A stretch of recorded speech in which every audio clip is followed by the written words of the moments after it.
Hi everyone, this is Frank DiMora. Welcome to the End Times Research Ministry. I'm going to connect the dots for you, and hopefully you'll see the big picture when I'm done. And let me go right into the news today because there's a lot of news going on. But before I actually get there, yesterday I had the pleasure to do an interview from the Cyber Tribe Network News. And you'll see the link right here. And when you go to the link, when you scroll down, you'll see some pictures. This is, I believe it was part 2 here, and they're going to be putting up part 1.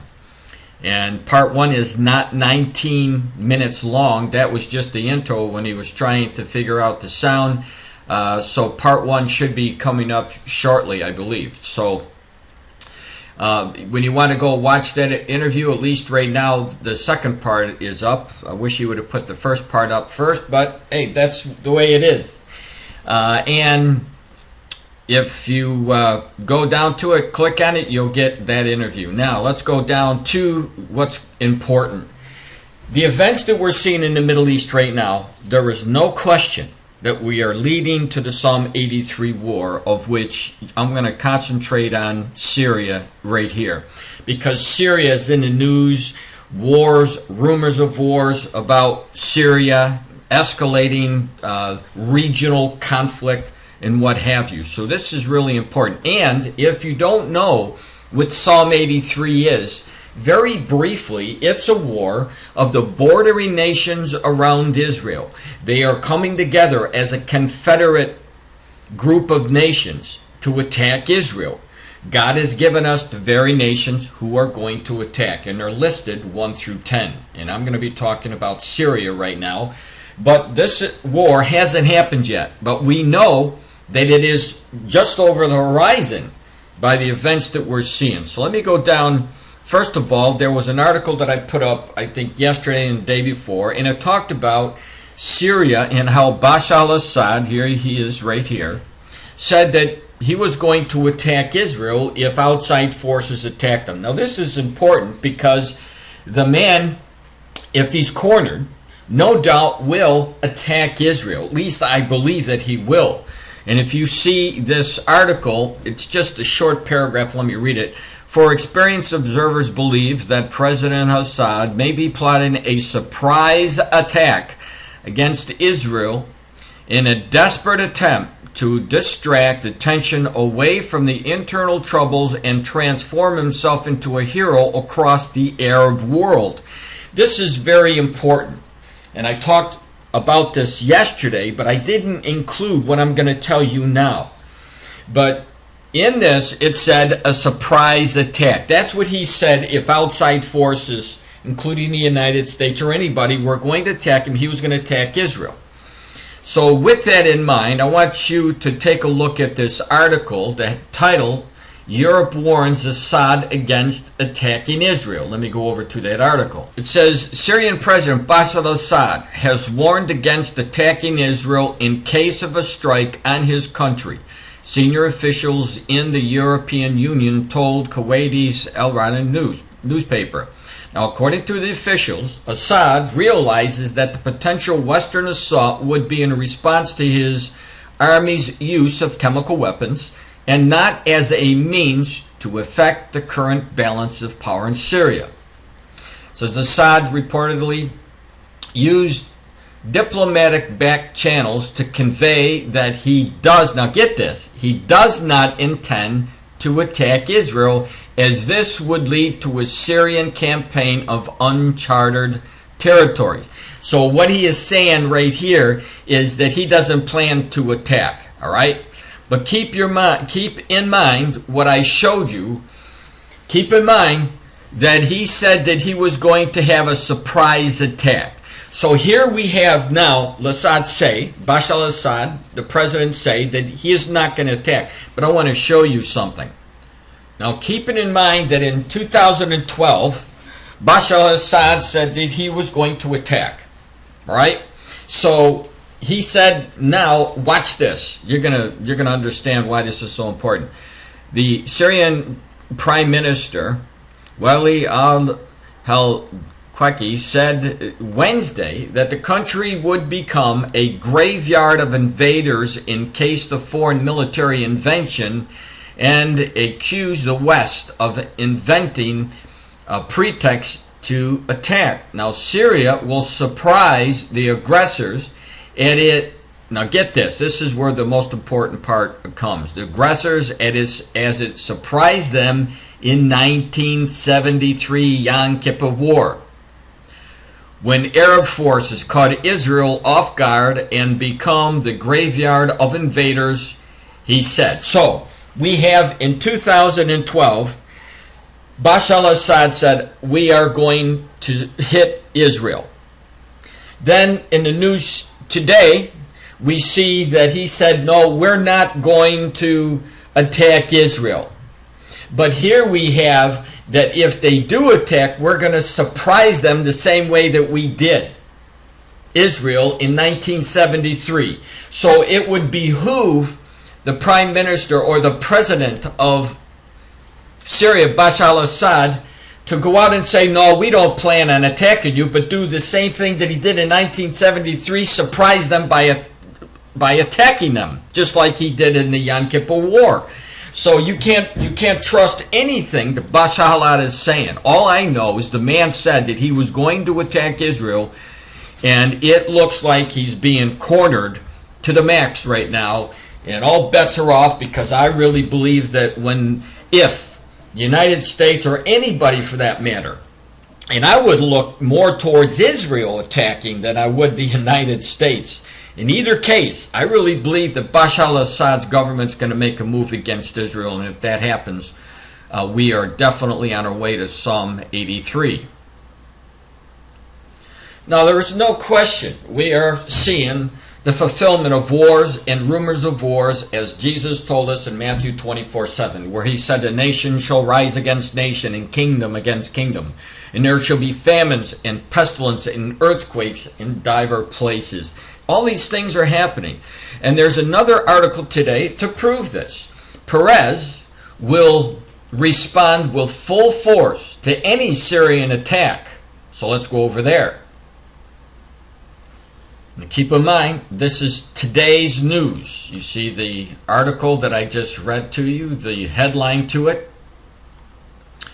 Israel will respond with full force to any Syrian counterattack, President Shimon Peres warned Thursday morning, commenting on reports emerging from radical corners of the Arab world that have threatened Israel in retaliation if the West attacks Syria. So essentially what you have here is you have President Shimon Peres understanding what Bashar al-Assad has said in the past, and they're getting ready for it. It says, in a special meeting at the Jerusalem District Police Headquarters, Peres stated that Israel is not and has not been involved in the civil war in Syria, but if they try to hurt us, we will respond with full force.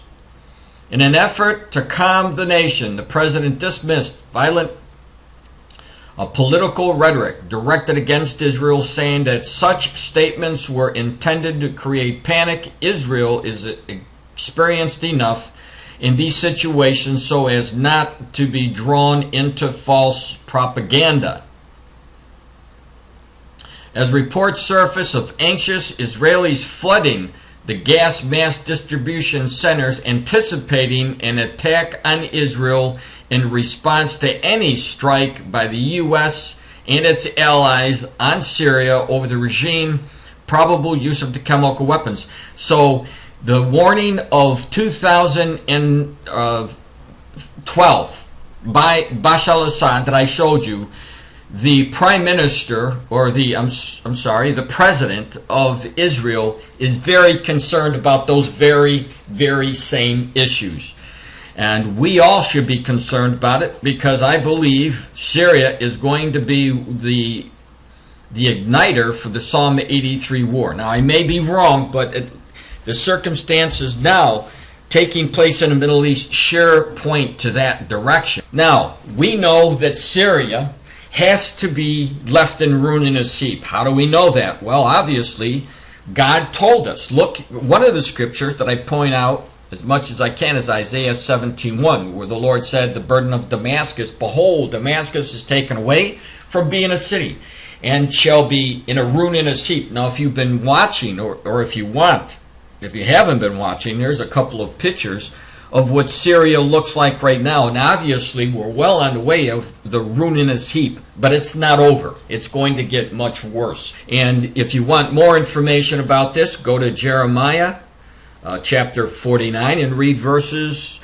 24 through 27. It talks primarily about the same thing about Damascus and Syria being put on fire and whatnot. But so that prophecy hasn't been fulfilled. And this is what I've been saying, that I really, truly believe that the Psalm 83 war and the war that we see in Isaiah 17:1 may happen all at the same time. So with the headlines, of course, Israel is getting ready.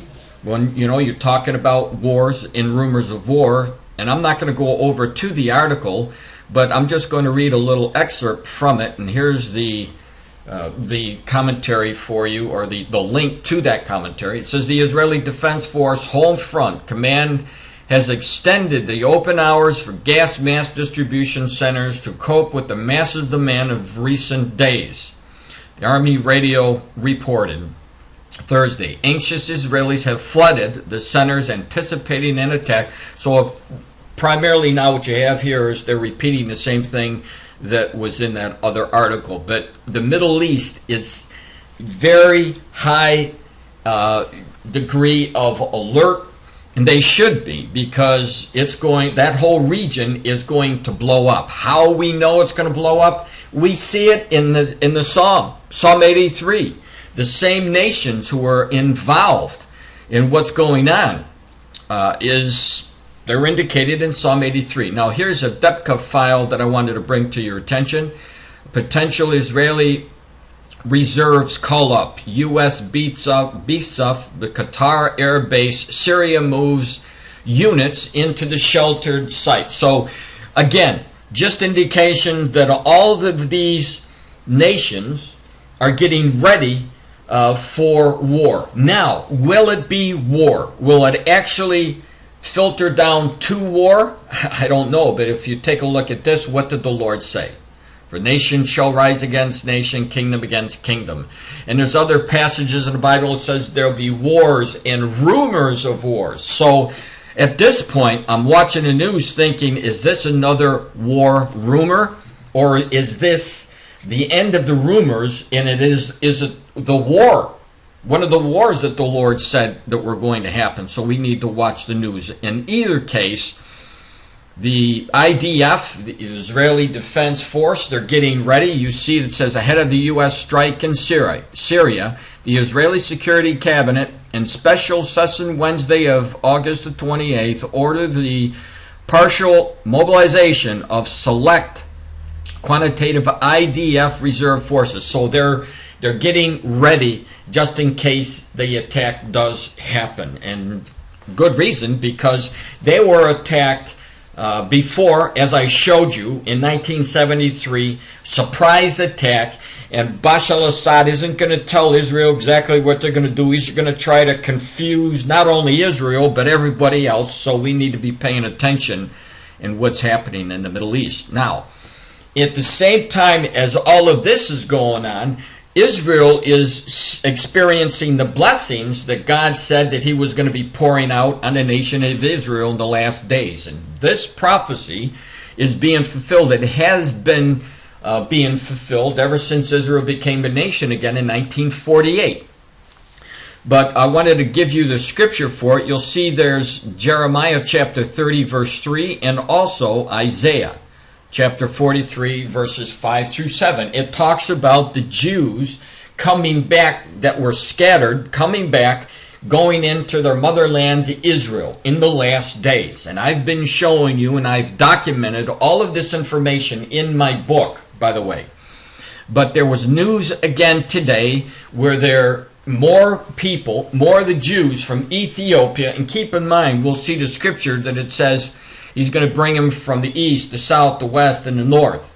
And so you see this, Ethiopia's, they're now being transported to Israel. Ethiopia's Jews have waged a long campaign to migrate to Israel, and about 450 Ethiopians of Jewish descent have been repatriated to Israel, including an Israeli government-backed scheme to relocate the community. So this is only, again, a little part of the whole picture, but it's happening all at the same time in one generation. I mentioned this on my radio interview yesterday.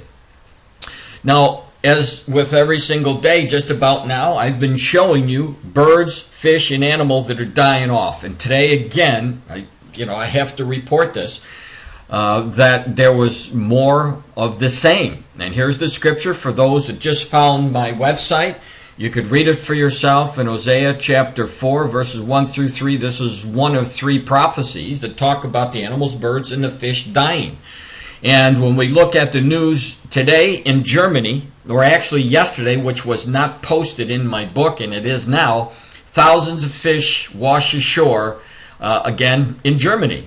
Now, in China, they had 200,000 pounds of fish have died in a reservoir there. So you could read all about it there, and this site is translated for you. But then you have also on the 27th, which was not in my book, and I didn't mention this yet on my post, and then you have 100% of the oyster beds are dead in the San Lucia River due to the river being 100% toxic, Florida, and this is in America. Obviously, you see that. So again, news about either fish, birds, or the animals dying off. And one of the other signs that the Lord told us to look for is many earthquakes. And in Luke 21:11, which I don't have here, the Lord told us there would be great earthquakes. And I've been giving you all the stats about the earthquakes that have hit. And they're all in my book. And this new one that we just saw yesterday, that was a 6.1 earthquake that hit New Zealand. So it's in the news. Get ready, because let me tell you this. Get yourself ready for the big quakes. Prepare. I don't care where you are. Prepare. Just have some emergency equipment, bags, or just in case. Medical, Red Cross boxes. Get ready, because around the world, nations are experiencing these earthquakes, and it seems like they're coming quicker and quicker. And Mark 13:8 talks about the birth pangs in the last days, just like a woman with birth pangs. So expect bigger quakes coming quicker. Now, as far as the United States has been a cursed nation because Barack Obama is trying to divide up the nation of Israel. And little by little, we see that the USA is sinking economically, socially, morally, in all different directions. And as an example of this, with the turmoil that has taken place in America, we now see that the fast food chains underline the big national problem. And what we have here is the workers who are working for McDonald's are going on strike. And you'll see this in many parts of the United States. I think they said that there was, let me go read over to the article for you. Now look at this. It says, Money Watch. Employees of the fast food restaurants are striking in cities around the country, bolstered by support from labor unions, churches, and other groups, demanding $15 an hour wages and a greater ability to unionize. And many consumers have complained that the expectations are unreasonable, given the type of work and the skills and drive they assume must be lacking in the workers. However, government statistics and the studies suggest that the common picture of the fast food worker is inaccurate. And not only are relatively few of them teenagers looking for some pocket money while attending school, but the number of adults working in low-paying part-time jobs against their wishes is rapidly growing. Now, in many of my warnings, I have showed you information showing how many people in the United States are part-time workers. And this is not teenagers. These are adults looking for jobs. Under the administration of Barack Obama, and I believe that it's part of the curse, that he is disintegrating this country little by little. He's turning it into a part-time nation. And not only that, one of the things that I explained before under the Obamacare, that businesses are going to 29 hours to get away or to avoid putting their people under Obama health care. And so all this is going to do is drive people out of the market. A lot of people are going to have to search for other part-time jobs. You're going to have a lower tax rate. You're going to have people who are going to end up on welfare. And Obama is turning this country into a country of welfare recipients and food stamps and people demanding or looking for handouts. And so the people who are working for McDonald's, they want to strike, and you may find that the McDonald's that you want to go today, they're striking. So they cannot cope with the wages that are being earned and make a living. It's just almost impossible, especially when the government keeps taking the taxes out. Now, there's information here in this article that's very interesting information. It talks about the wages and how much people are making, and they definitely need a wage increase. Now, one of the things that I wanted to just mention to you, just how many people around you that have been working since Obama has been elected that haven't had a raise in 5 years? I know that in my family alone, I have people very, very close to me that have been working for that long, and they not only have they had to give up some days without pay, but they're having less pay and they're working less. And it's really taken a bite out of the household budget. And America is being put into the same bowl. And it's not good for America. But let me say this in closing. Don't expect anything to change as long as Barack Obama wants to continually try to divide up the nation of Israel. If he keeps doing this ship, the United States, you'll see the rest of the ship go underwater. The Lord is very, very specific about what he is going to do with the people who attack Israel. Zechariah chapter 12, you'll see he said, I'm going to cut them into pieces. So pay attention, everyone, and let's find out what's going to happen. Keep your eyes on the news and see what's going to happen in the Middle East the next couple of days. God bless.